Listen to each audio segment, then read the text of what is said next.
നിയമസഭാ സാമാജികർക്കും അതോടൊപ്പം നിയമസഭയിൽ നമ്മുടെ നിയമസഭാ സെക്രട്ടേറിയറ്റിൽ ജോലി ചെയ്യുന്ന വനിതകൾക്കും ഇതുമായി ബന്ധപ്പെട്ടിട്ടുള്ള എല്ലാ വനിതകൾക്കുമായിട്ടാണ് ഇന്ന് ഇവിടെ ക്യാൻസർ സ്ക്രീനിംഗ് ക്യാമ്പ് സംഘടിപ്പിച്ചിരിക്കുന്നത്. ഒരു വർഷം നീണ്ടു നിൽക്കുന്ന ക്യാമ്പയിനാണ്.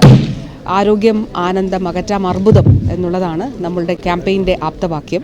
ഈ രോഗം വന്നാൽ സമ്പന്നനെന്നോ ദരിദ്രനെന്നോ വ്യത്യാസമില്ല. എല്ലാവരും സാമ്പത്തികമായും സാമൂഹികമായും തകർന്നു പോകുന്ന സാഹചര്യം ഉണ്ടാകും. അത് വരാതെ തടയാൻ പറ്റുമെന്ന് വെച്ചാൽ വരാതെ തടയാൻ പറ്റുന്നല്ല, പക്ഷെ കണ്ടെത്തിക്കഴിഞ്ഞാൽ, തുടക്കത്തിൽ കണ്ടെത്തിക്കഴിഞ്ഞാൽ കുറച്ചു കാലം നമുക്ക് അതിജീവിക്കാൻ സാധിക്കുന്നതാണ് ഈ അസുഖം എന്നുള്ളതുകൊണ്ടാണ് ഒരു ഇനീഷ്യേറ്റീവ് ഹെൽത്ത് ഡിപ്പാർട്ട്മെന്റ് എടുത്തിരിക്കുന്നത്. ബഹുമാനപ്പെട്ട മന്ത്രിയെ ഞാൻ അഭിനന്ദിക്കുകയാണ്.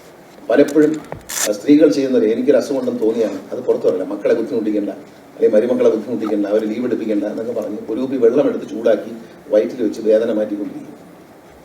ഒടുവിൽ വളരെ മാരകമായ നിലയിലെത്തി എല്ലാ സ്വത്തുക്കളും വിൽക്കേണ്ട ഒരു അവസ്ഥയാണ്. അതുകൊണ്ട് ഇത് ഒളിച്ചോടരുത് എന്ന് നിയമസഭയിലെ എല്ലാ ജീവനക്കാരായ സഹോദരിമാരോടും ഞാൻ അഭ്യർത്ഥിക്കുകയാണ്. ഇന്നത്തെ ഈ പരിശോധനയിൽ ഒളിച്ചോടരുത്. നമ്മുടെ MLA-മാരോടും ഞാൻ പറയുന്നു, ഒളിച്ചോടരുത്. ക്യാൻസർ പരിശോധനയ്ക്ക് വിധേയമാകുന്നതിന് ആരും ഭയക്കേണ്ടതില്ല.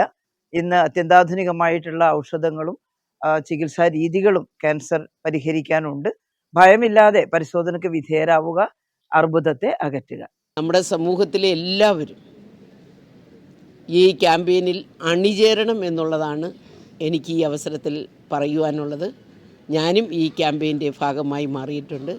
കേരളത്തിലെ മുഴുവൻ സ്ത്രീകളും ഈ പരിശോധനയ്ക്ക് വിധേയമായി തങ്ങൾക്ക് ക്യാൻസർ ഇല്ല എന്ന് ഉറപ്പുവരുത്താൻ കഴിയുന്ന അവസരം ഉപയോഗപ്പെടുത്തണം എന്ന് സവിനയം അഭ്യർത്ഥിക്കുന്നു.